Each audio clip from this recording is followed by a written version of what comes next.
Olá, o canal Educação e Business está no ar e não se esqueçam, é o momento de mudar sua vida. Faça o vestibular Unifia e conquiste um futuro brilhante.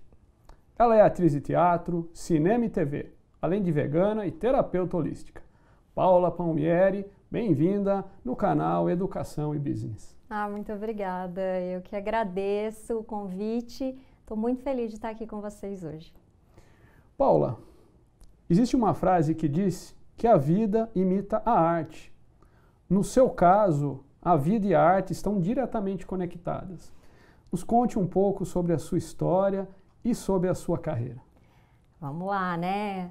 Eu nasci numa família já de artistas. Meu avô paterno era artista plástico e também cantor lírico. Meu avô japonês era poeta, ele fez uma universidade para poetas no Japão. Então, quando ele veio para cá, ele já veio com uma bagagem bem interessante, uma pessoa super culta.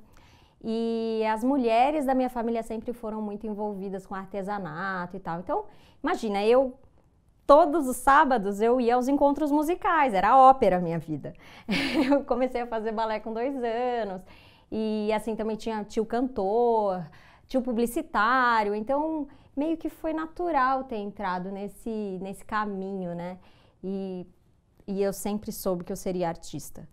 Eu acho que ser artista, ele vai além de uma pessoa que aparece na televisão ou que tem um quadro na parede que pintou.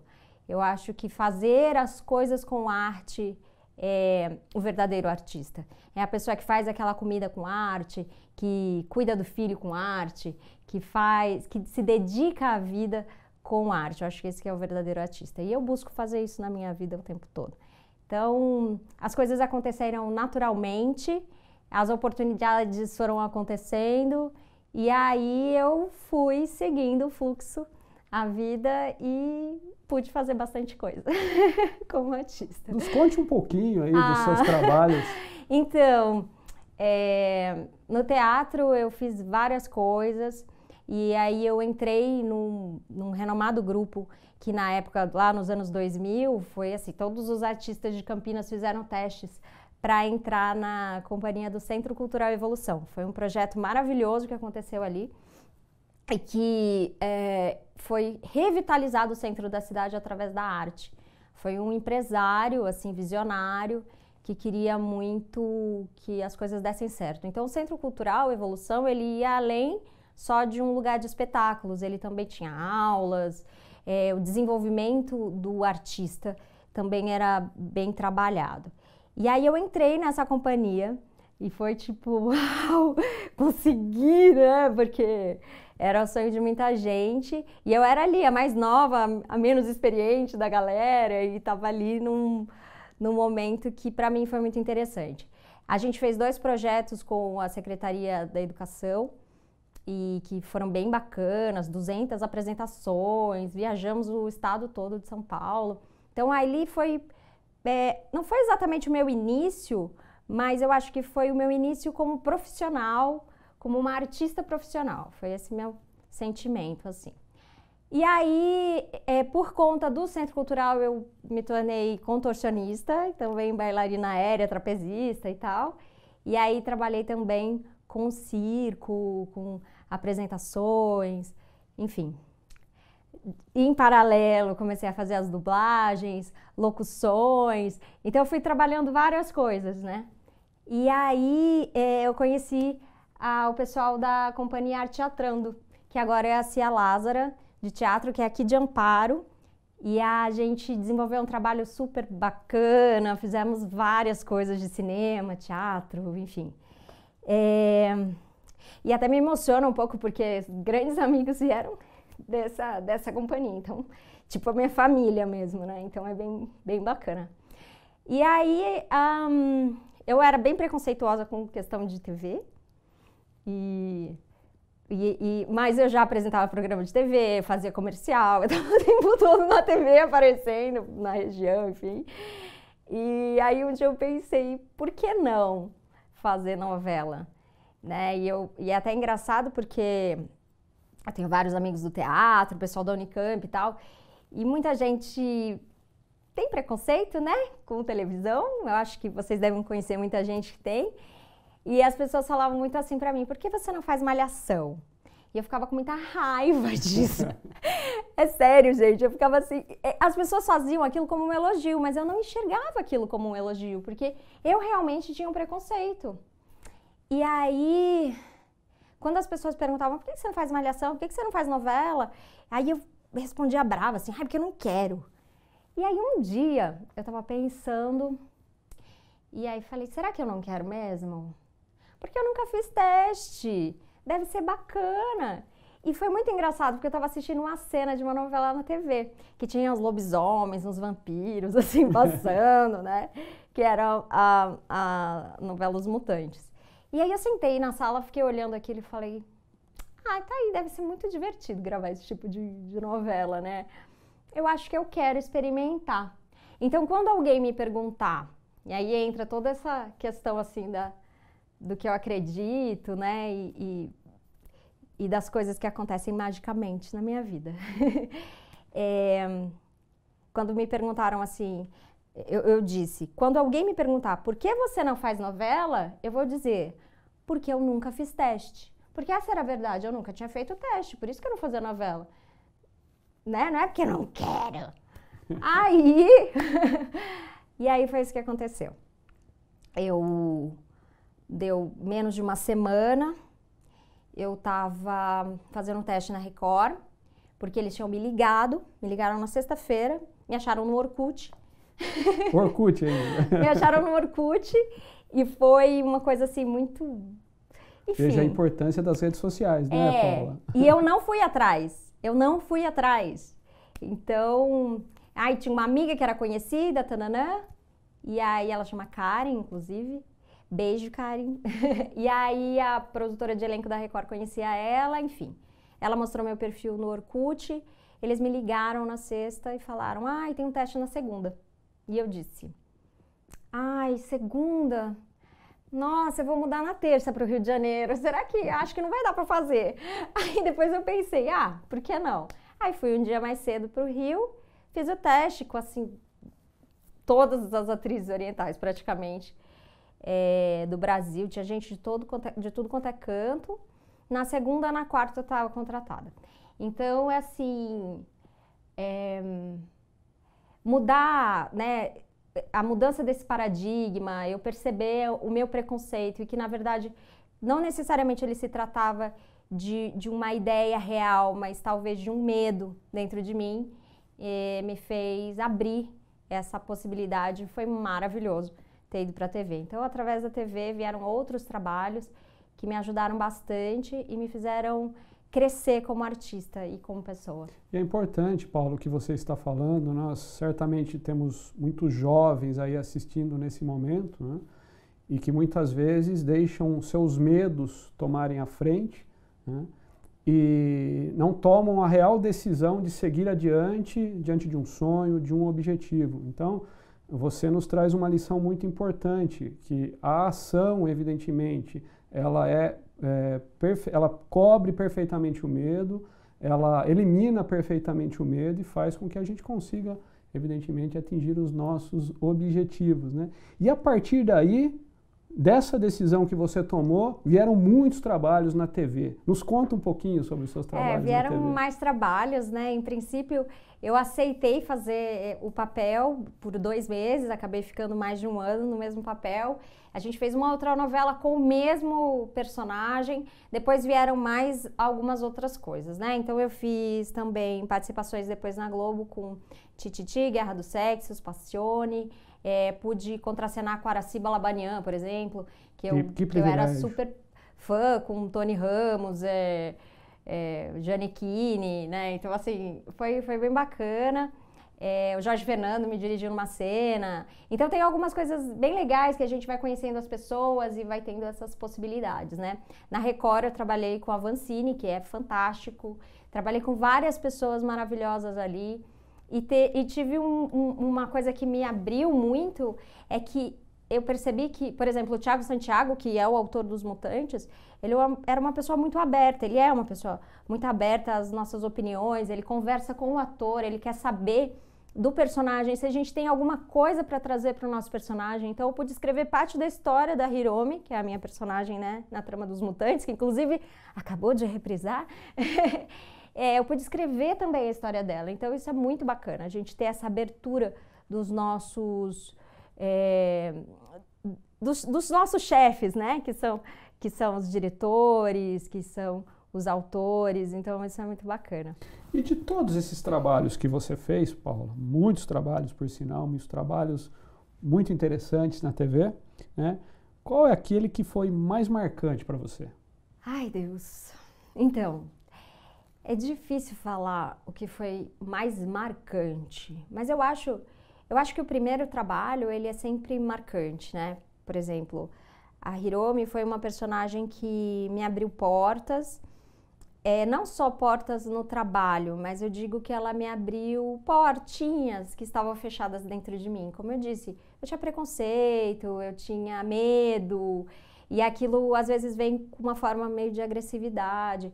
Eu pude conhecer mais de perto as pessoas, foram longos trabalhos, foram longos meses, né, atuando com várias pessoas, então eu pude criar novos amigos, né. Mas, então assim, a Hiromi é muito especial para mim, mas eu não posso me esquecer de outros personagens, por exemplo, que foi a Senhora Smith, da Cantora Careca, que é um espetáculo de comédia do absurdo, de teatro do absurdo, que, sei lá, eu viajei o estado todo apresentando, éramos em vários atores e revezávamos esse espetáculo, apresentando para as escolas. Então, assim, isso também foi muito, muito gratificante para mim, 200 e tantas apresentações no mesmo espetáculo, de marcar também a nossa vida, né? Então, acho que a Hiromi e a Senhora Smith são duas personagens fortes para mim. Te marcaram bastante. Bastante. Paula, na vida, a gente sabe que é necessário muita dedicação, muito esforço, muita concentração, né, para a gente poder realizar um objetivo, conquistar um objetivo, ou alcançar um objetivo, né. Diante de tudo que envolve um ator, né, de TV, teatro e cinema, o que você considera fundamental para que o ator, né, possa se desenvolver bem em cena? Bom, eu acho que o fundamental para um ator se desenvolver em cena é ele amar o seu personagem, é ele entender a história da vida daquele ser humano, é ele se libertar de preconceitos e qualquer coisa, porque a partir do momento que você vai dar vida a alguém, você tem que entender os porquês daquele alguém, por mais que aquele alguém não tenha nada a ver com você, que ele faça coisas que você nunca vai fazer na sua vida, mas é essencial que você abra o seu coração para receber essa personalidade, esse ser humano, acolher essa história, que pode ser fictícia, ou é uma história que não existe, que de repente não foi falada, mas criar a história, o que aconteceu, o que o levou a fazer isso, né? Então eu acho essencial que você estude o seu personagem. Ah, mas é um personagem, é uma velhinha que chega e fala, ok, mas da onde ela veio, quantos anos ela tem, o que ela passou, ela é casada, ela não é, ela teve filhos, o filho dela está vivo. Então são várias situações que você não vai dizer, mas você conhece a sua personagem. Ai, bate bem no microfone. Ela é viva, isso faz com que ela exista. E assim, ela existindo dentro de você, ela vai existir para o público. E Paula, tecnicamente, como que um ator faz para dividir a personalidade dele da ideia do personagem enquanto em cena, né, enquanto as gravações, enquanto na interpretação, e como se desvincular desse personagem? Muitos atores relatam, né, dificuldade de se desvincular da ideia do personagem ao final de um trabalho. Tecnicamente, como é que vocês trabalham essa questão? Bom, vamos lá, existem várias técnicas, né? E cada pessoa, cada artista se adapta melhor a um tipo de técnica. Porém, pode ser que você precise de outras ajudas. Às vezes a gente precisa de ajuda profissional para que a gente possa se reorganizar. Porém, na maior parte dos casos, a gente sabe, nós sabemos que não somos aquele personagem. Porém, as nossas emoções são visitadas por esse personagem. Por exemplo, sempre o personagem vai passar por mim. Então, um pouco da Paula vai para o personagem, isso não tem jeito. Além do físico da Paula, além da voz da Paula, que eu posso mexer um pouco e tal, posso mexer na minha postura, posso mexer em várias coisas, mas ainda ele me visita. Ele vem através das minhas condições físicas, das minhas habilidades físicas ou das minhas dificuldades físicas. Então, o personagem, ele existe através de mim. Então, para que eu dê vida a ele, eu vou ter que dar vida a esse personagem através daquilo que eu sou, através da experiência de vida que eu tenho e do tipo de sentimentos que eu tenho. Então, o personagem, sim, ele vai visitar certos sentimentos, ele vai visitar memórias, pessoas, porque eu construo um personagem de acordo com o que eu enxergo do outro. Meu cabelo tá batendo no microfone? Ai, meu Deus. Então, assim, sempre a gente não tem como exatamente desvincular o personagem totalmente de nós. A gente tem que lembrar disso. Mas levar o personagem para casa, eu ouvi falar de alguns artistas que já levaram o personagem para casa. Jim Carrey fala sobre isso, inclusive, né? O quanto para ele foi difícil. Já ouvi falar de outros artistas que também já passaram por isso. Mas, de maneira geral, a gente não leva exatamente o personagem, mas a gente pode visitar certos sentimentos e aí isso sim está mexido dentro de nós. E diante dessas circunstâncias, houve alguma cena que mexeu com você, que te emocionou de verdade, né? Onde aquela cena te marcou de alguma maneira e te fez realmente se emocionar? Sim, sim. Tem algumas cenas, né? Eu acho que tem várias, até por várias questões, né? Por exemplo, a Hiromi, que é a minha primeira personagem em novela, ela morre, né? Então, a questão simplesmente do personagem estar morrendo já dói, sabe? No artista, porque você pensa, ai meu Deus, ela não vai ter a chance de voltar, né? Existe essa dor, né? Mas, até depois eu posso falar um pouco dessa cena, mas ela, assim, eu não consegui me emocionar tanto, porque eram tantas questões técnicas ali, que eu não podia fazer isso, não podia fazer aquilo, não podia mexer, lá. Então acabou meio que me segurando. Mas no teatro, eu tive algumas cenas, assim, que mexeram bastante comigo. Eu fiz O Despertar da Primavera e eu fui a Wendla Bergman. Para quem não sabe, O Despertar da Primavera é uma peça que foi escrita em 1890. E ela fala sobre vários jovens, né? E eu fiz a protagonista. E existe um momento, assim... Primeiro, a menina achava que as crianças vinham pela cegonha.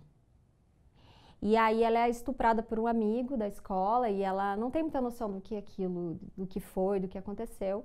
E ela fica grávida, mas ela não sabe que ela tá grávida. Os bebês vêm da cegonha. E aí ela acha que tá com barriga d'água, que vai morrer. E nisso a mãe força um aborto com agulha de tricô e ela morre. Então, essa dor dessa menina, tão jovem, passar por todas essas questões, imagina, 1890, e é um tema hiper atual, né? Foi bem pesado, eu me emocionei bastante, assim, me emocionei com a história dela e tudo.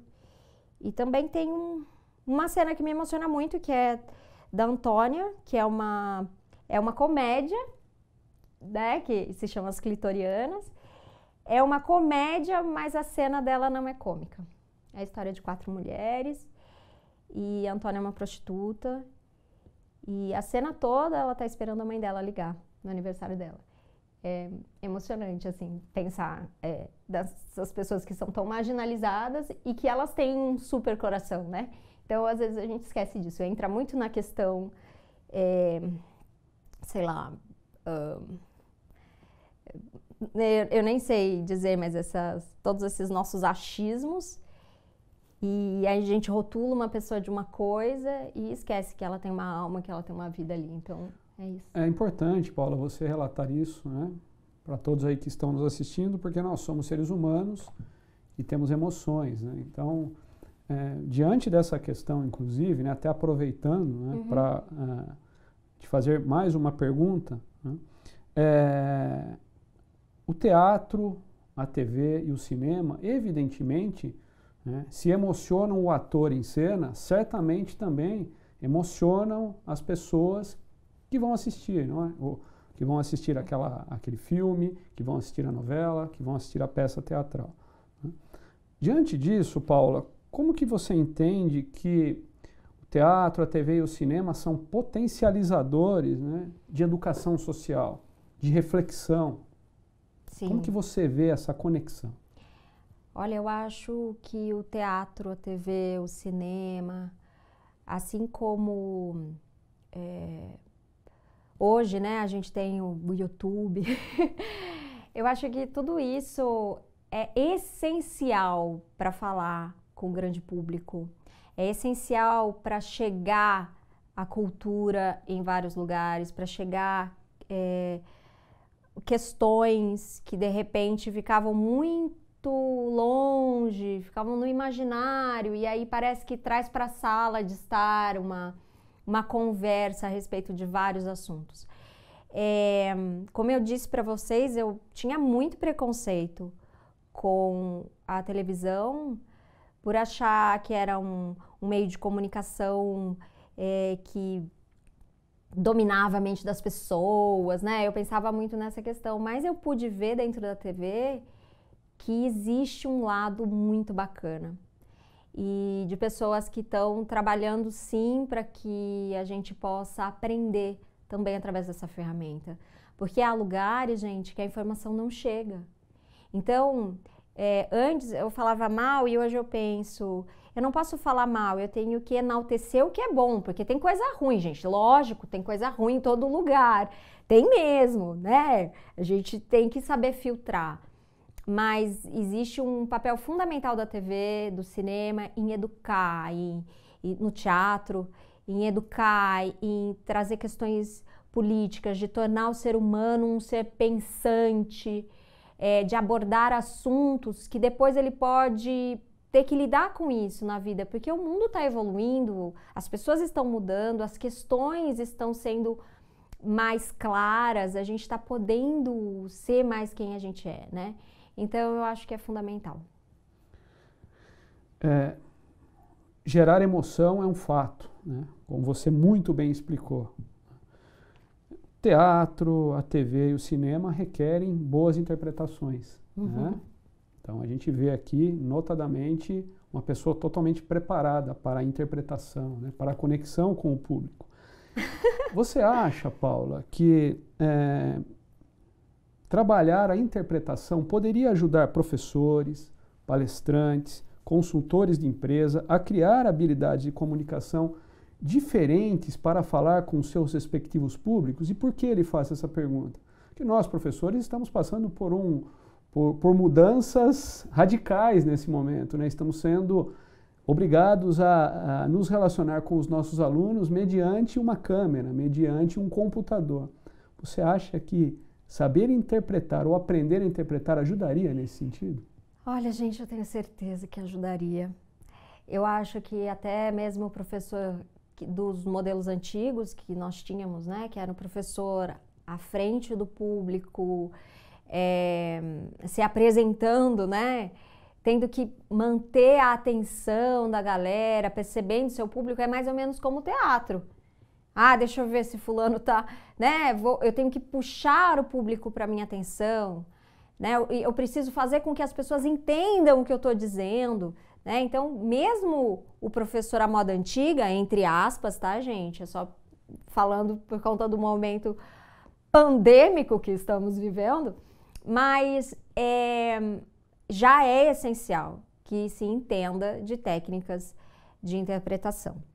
Agora, o cenário atual é muito bacana que se aprenda, que se aprenda essas novas tecnologias, que perca o medo da câmera, que use essa nova ferramenta como uma forma de dar uma aula que pode ser assistida e assistida e assistida várias vezes por várias pessoas. Então, sabendo que isso pode chegar a muitos outros alunos e não só a 30 e poucos, 100 e poucos que ficariam dentro de uma sala de aula.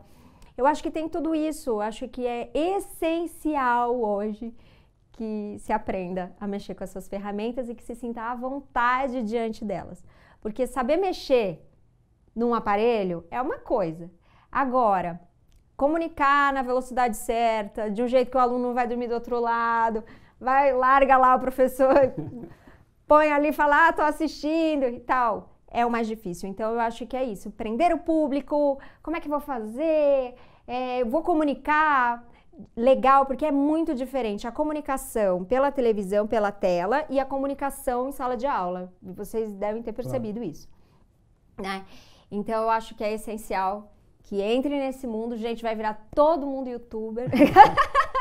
Não vai ter jeito, sabe? Se não virar ator, youtuber vira. E para os professores que estão nos assistindo nesse momento, Paula, existem cursos específicos para esse tipo de desenvolvimento? Existem cursos para esse tipo de coisa. Na verdade, cursos estão sendo formados, eu acho, diante desse novo cenário, né? Mais ligados mesmo a professores e tal. Eu já vi vários tipos de cursos para padres que se apresentam na televisão, sabe?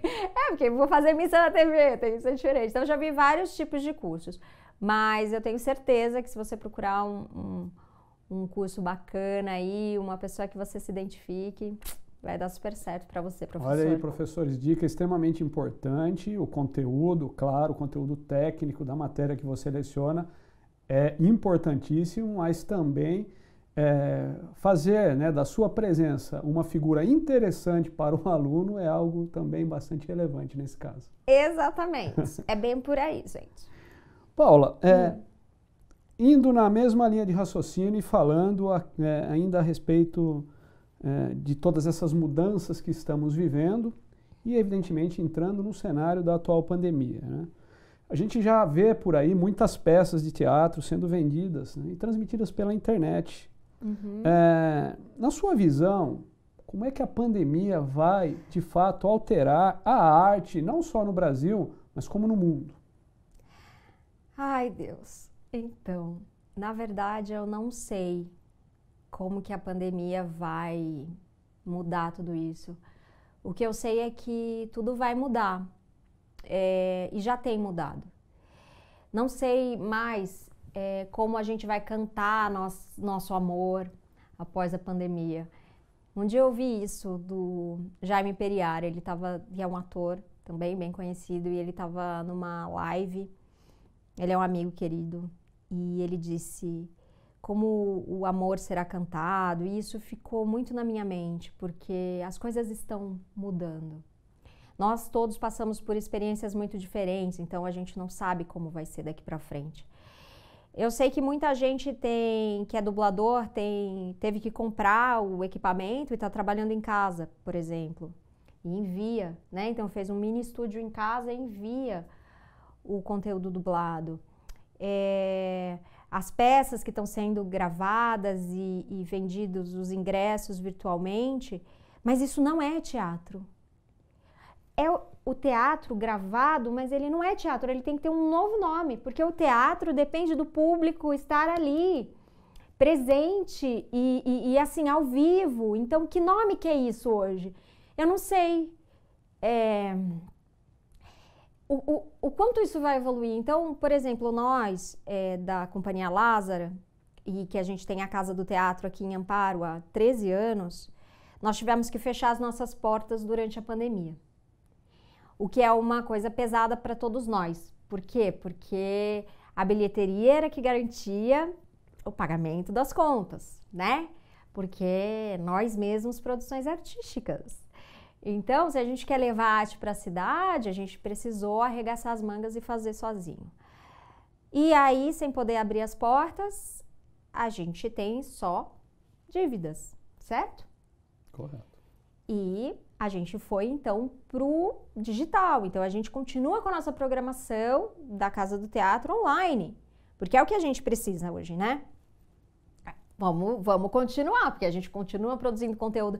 E aí, que linguagem é essa? A gente está desenvolvendo uma nova linguagem. É uma nova linguagem de audiovisual com teatro. É o quê? Ele é um cinema? Não é 100% cinema. Ele é teatro? Não é 100% teatro. É essa mistura do Brasil com o Egito, sabe? que a gente está tendo que se adaptar. E assim, existe uma coisa linda que é um provérbio chinês. Na verdade, não é um provérbio. É que a palavra chinesa que para crise é a mesma palavra de oportunidade. Então, em chinês, não existem duas palavras. Crise e oportunidade significam a mesma coisa. Então, acho que a gente está vivendo exatamente esse momento. Todos nós vivemos momentos de crise e oportunidade em nossas vidas pessoais. Porém, está sendo um geral. Todo mundo está tendo que se reinventar, todo mundo está tendo que aprender a fazer diferente aquilo que sempre soube fazer com tanta tranquilidade. Aí a gente sai da nossa zona de conforto e tem que enfrentar uma câmera. A gente sai da nossa zona de conforto e tem que fazer diferente.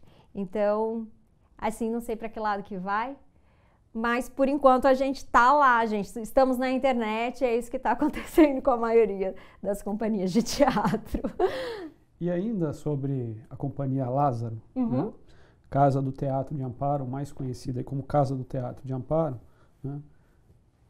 Eu particularmente acho fantástico o trabalho que é desenvolvido lá já há muitos anos. Fica aí os parabéns a todos os integrantes, né? E para você, Paula, qual é a importância de um trabalho como desenvolvido na Companhia Lázaro? Ai, meu Deus, difícil, né?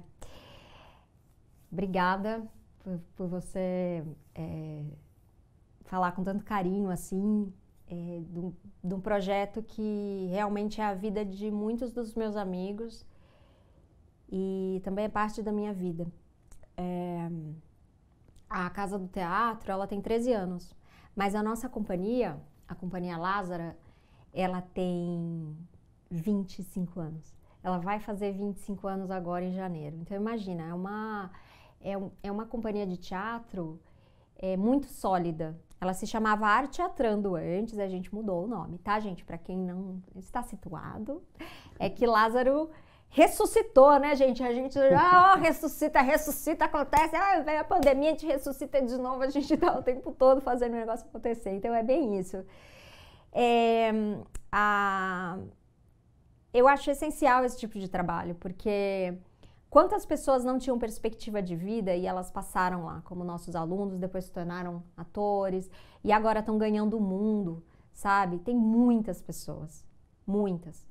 Então é isso, aquela pessoa que de repente, essa daí vai usar droga pro resto da vida, essa daí não vai ter chance, ela não tem, a família dela não tem estrutura para aguentar.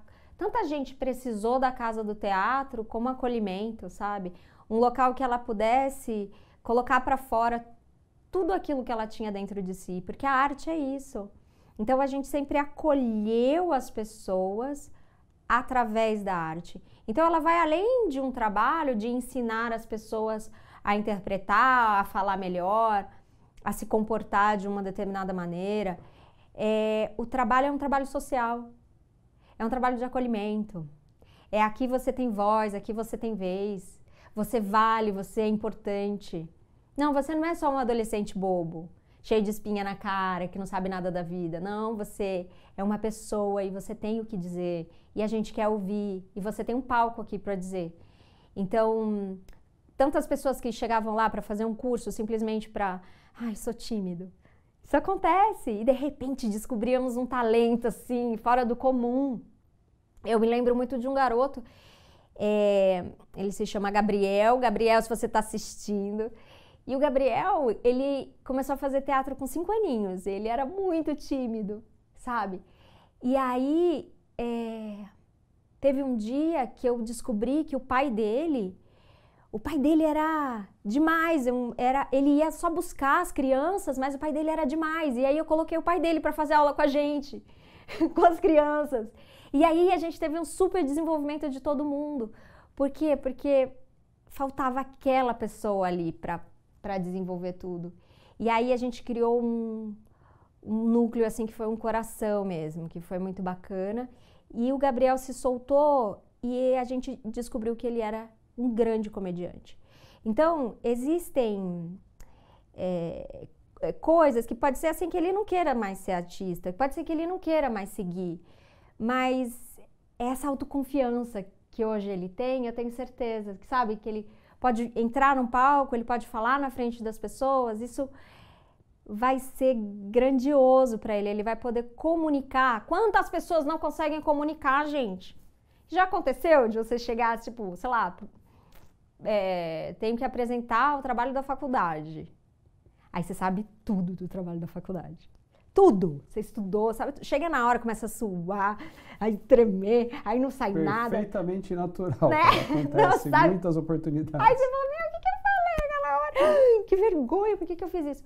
Então, a gente perde muita oportunidade tentando dominar uma coisa que é difícil de ser dominada. Então, a melhor coisa, gente, é soltar, é relaxar. Na verdade, eu acabei mudando a pergunta, mas a resposta, mas é isso, sabe? Eu acho que a casa, o trabalho, assim, que essas companhias de teatro têm, como a Casa do Teatro tem desse trabalho social, mas não é só a formação do artista, é a formação de uma pessoa, de um ser humano mais confiante, capaz de fazer mais as coisas. E dar a oportunidade das pessoas poderem se expressar de alguma forma. Né? Sim. Isso é um ponto fundamental. Né? Porque muitas vezes nós temos hoje adolescentes que eles se calam e a expressão deles é na inexpressão, né? A gente tem que decifrar o que será que ele está querendo me dizer com essa atitude. Por que ele tá assim, só fechado ali naquele jogo de videogame? Por que ele não conversa mais comigo? Então, a arte, ela possibilita que dê voz, inclusive, a esses adolescentes que têm tanta dificuldade. Eu falo muito de adolescente, gente, desculpa, mas é porque eu amo trabalhar com adolescente. Então, eu sou professora de adolescente. Então, eu adoro. Que é um universo, assim, gigantesco e que eu acho que é essencial, assim, todo adolescente, pré-adolescente, criança fazer teatro, porque ela aprende muito sobre ela.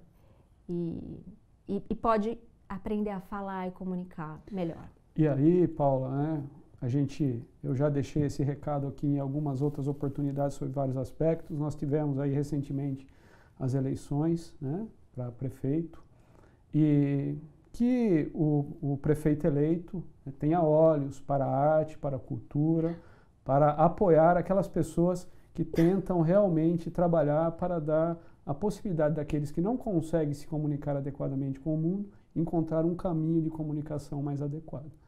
Sim, e a arte, ela é fundamental para a nossa existência como ser humano. Porque a gente tem que lembrar que ninguém vive sem a arte. Ninguém vive. Nesse período de pandemia, o que as pessoas fizeram? Foram assistir filme. Por quê? Porque elas não aguentavam. Você fica fechado dentro do seu mundo sem arte, você não consegue viver. Então, você precisa de filme, você precisa de música. Há um estudo que diz que as pessoas no auge da loucura, elas precisam de música.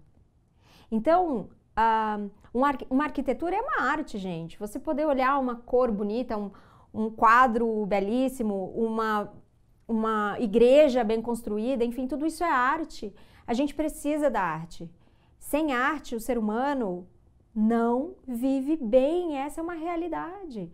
Então, isso precisa ser dito e repetido e as pessoas precisam reconhecer.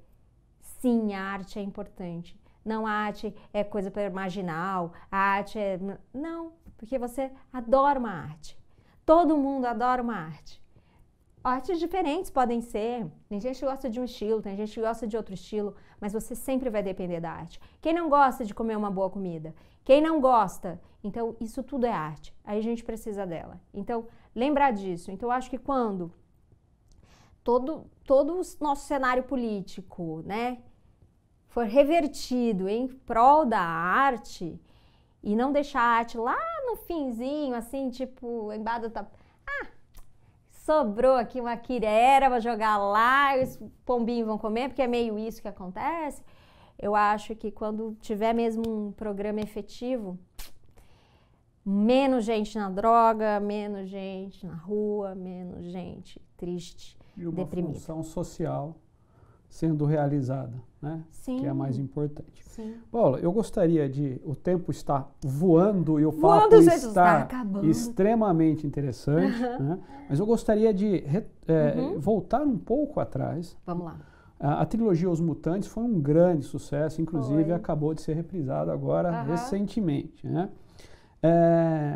A Hiromi foi uma personagem bastante marcante. Inclusive, você que está nos assistindo aí, nas descrições do vídeo tem uma cena épica da personagem Hiromi, interpretada aqui pela Paula, tá? Então, nos fale um pouco mais sobre essa personagem, né?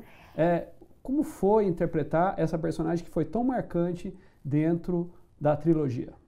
Nossa, gente, a Hiromi, ela aconteceu, né? Ela ia ser só uma participação rapidinha e daí, de repente, Thiago Santiago, que é o autor, ele falou: Paulinha, a Hiromi vai continuar na novela e eu queria que você me ajudasse a escrever a história dela. Então, eu fui e criei uma história um pouco baseada também na minha história ancestral, né? Ela é descendente de samurais, a minha família também é descendente de samurais. E aí ela teria, então, uma joia que tinha um segredo, que é o coração de ouro, que salvaria a humanidade dos reptilianos.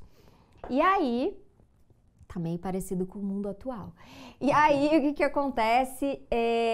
A Hiromi, ela salva mesmo a humanidade daquela invasão reptiliana por conta disso, da joia, que é o coração de ouro. Então, assim, foi muito bacana poder fazer parte desses movimentos de, tipo, escrever história e tudo. E a Hiromi, ela era uma pessoa muito íntegra, ela viveu para defender essa joia, então era uma questão de honra, sabe? Ela sabia que era importante para a humanidade, então ela não teve relacionamentos, ela até se apaixonou, mas ela não se permitiu ter relacionamentos, ela perdeu a mãe, o pai, todo mundo no Japão, veio fugida para o Brasil quando criança, junto com a avó dela. E isso tudo foi uma história que a gente criou porque eu tinha acabado de perder minha avó, então era uma forma que eu tinha também de fazer uma homenagem. Então é bem bacana poder... foi bem bacana poder colocar tudo isso e falar dos Pleiadianos, do Reino de Agartha, que são coisas que eu adoro, que eu sempre amei na vida. Então... tudo isso estava na novela, então foi muito bacana. Que legal, mas a Paula, além de artista, né, ela exerce outras atividades na vida. Ela, por exemplo, é praticante do veganismo. Sim. Né? Paula, o que é o veganismo e como que ele surgiu na sua vida? Olha, de um jeito bem rapidinho, o veganismo ele é uma forma de boicote, na medida do possível, aos produtos de origem animal ou coisas que tenham usado algum tipo de escravidão, né, de humanos ou de outros animais, tudo que vá contra a vida, tá? Então, por que eu falo na medida do possível? Porque sim, existem alguns produtos ainda, por exemplo, eu vou andar num carro.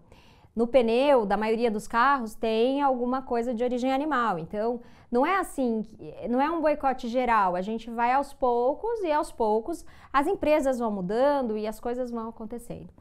O veganismo nasceu na minha vida porque eu acho que eu nasci vegana e quando eu era criança, eu descobri o que era carne, porque eu tinha um pintinho, aí ele cresceu. E aí meu pai falou que ele não era pintinho mais, que ele era franguinho. Aí eu falei, mas franguinho é aquele negócio que a gente come. E aí ele falou, daí eu falei, pelo amor de Deus, a gente come ele. Ele falou, não ele, mas igual ele. Aí eu falei, meu Deus, não quero. Então foi quando eu descobri que, na verdade, eu comia os meus amigos, né? Que eu comia animais e aquilo foi, tipo, muito absurdo pra mim. E aí eu também não ia querer usar coisas que tivessem a pele deles, que tivessem pedaços daquele animal. Então, pra mim, foi mais assim, por conta de já nascer pensando sobre isso. E aí, o veganismo veio mesmo, assim, forte, como um ativismo e tal, mais tarde. E quando eu percebi outras coisas, que, por exemplo, o tipo de abuso que os animais sofrem para trazer o leite, por exemplo. Que eu achava que não, que a vaquinha dava o leite feliz da vida, e não que, né, o filhinho dela era assassinado e várias outras coisas aconteciam. Então eu tinha uma ideia, quando eu comecei a ter uma ideia mais realista da crueldade que acontece dentro das coisas que a gente coloca no nosso prato, nas coisas que a gente passa na nossa pele, das roupas que a gente usa, foi assim que eu abracei o veganismo. Mas isso já estava dentro de mim, né? E assim, Paula, que tipo de alimentos, para quem não conhece, né, sobre o veganismo, podem ser preparados na cozinha vegana e que benefícios eles trazem efetivamente para a saúde? Bom, dentro da cozinha vegana, os tipos de alimentos que você pode preparar são praticamente todos. É que existe, assim, essa fase de transição, que as pessoas estão se tornando veganas por uma questão de saúde e por questões planetárias. Porque hoje já foi comprovado que para você ser realmente ecológico, você precisa ser vegano. Então, por quê? Porque a gente tem todo o desmatamento que acontece para fazer pasto, né? A gente tem as monoculturas para alimentar esses gados, por exemplo, entre outros animais.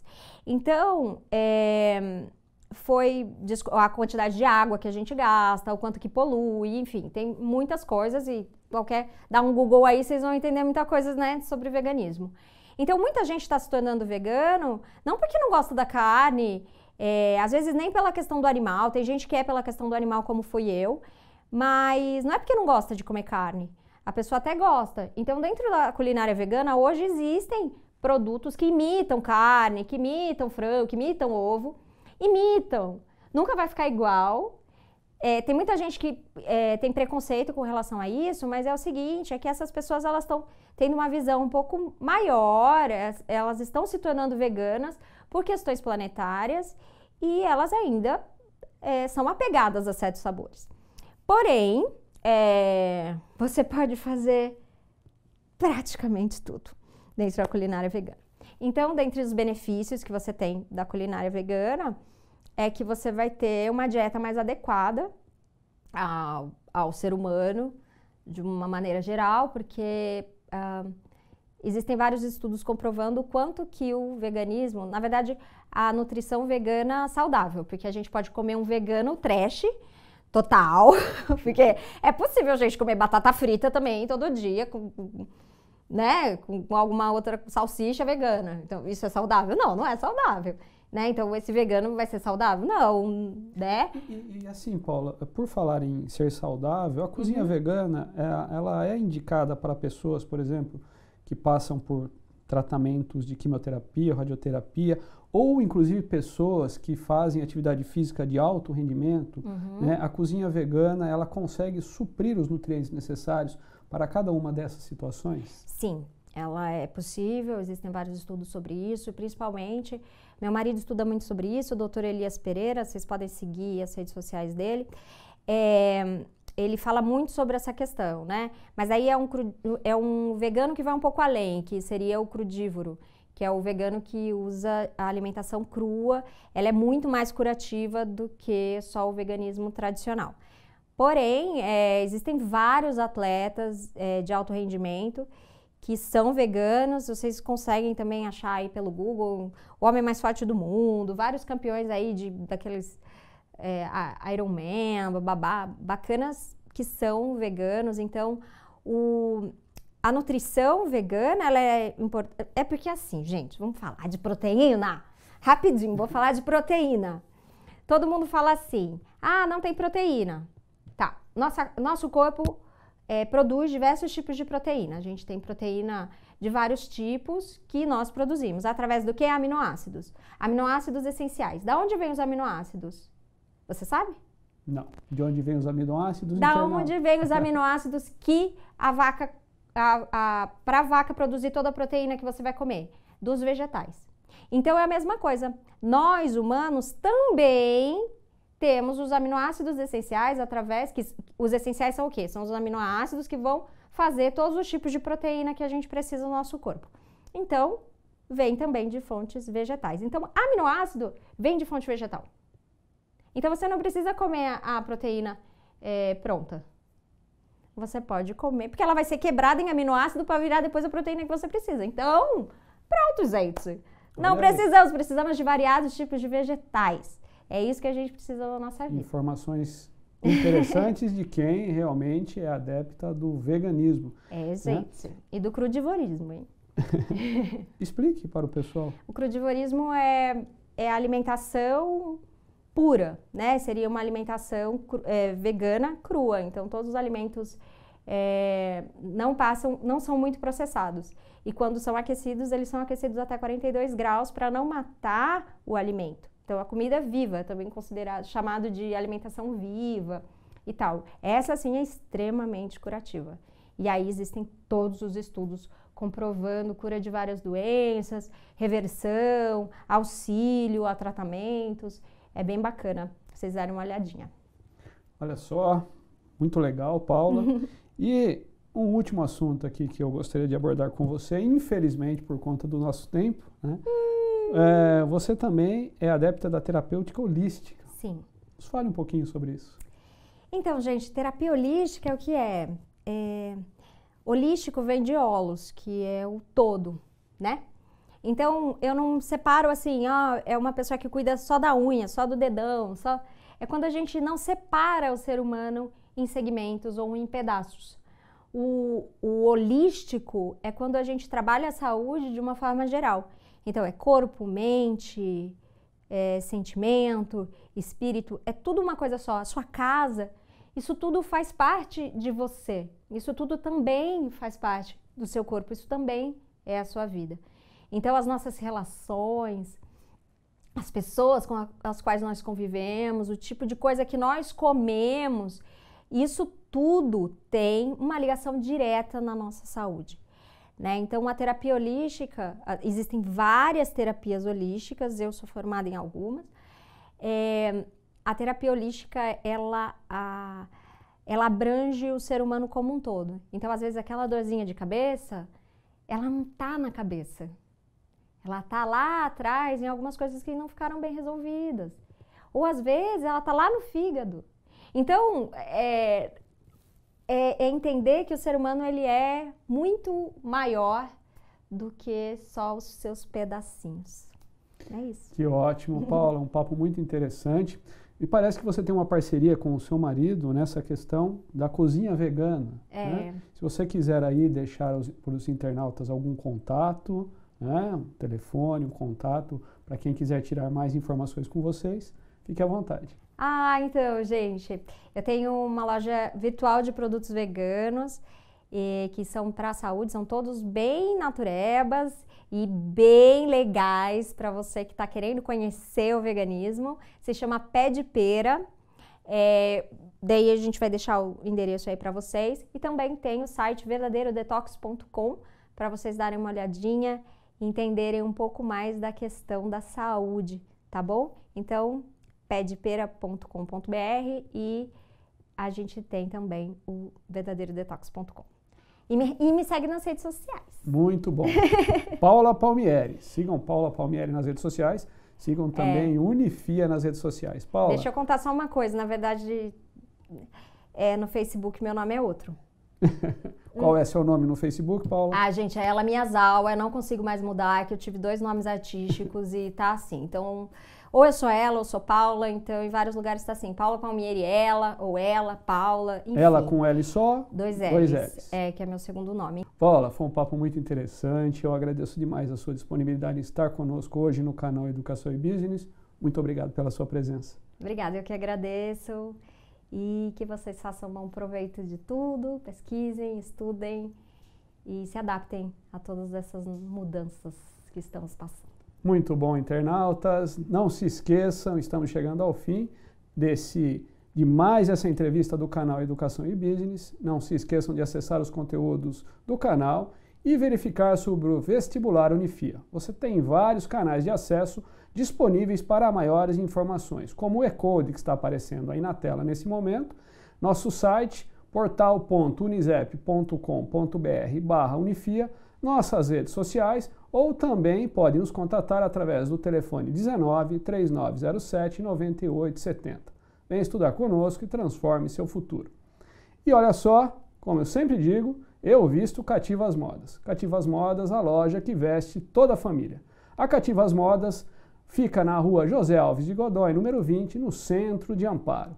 Fone 19 3807 3330 ou também atendimento pelo WhatsApp 19 99722 9443. Bom, chegamos ao final de mais uma entrevista do nosso canal. Muito obrigado, Paula, novamente. É um prazer recebê-la aqui conosco. Corpo, mente e espírito em equilíbrio. Fundamental para uma vida saudável. Uma ótima semana para todos vocês.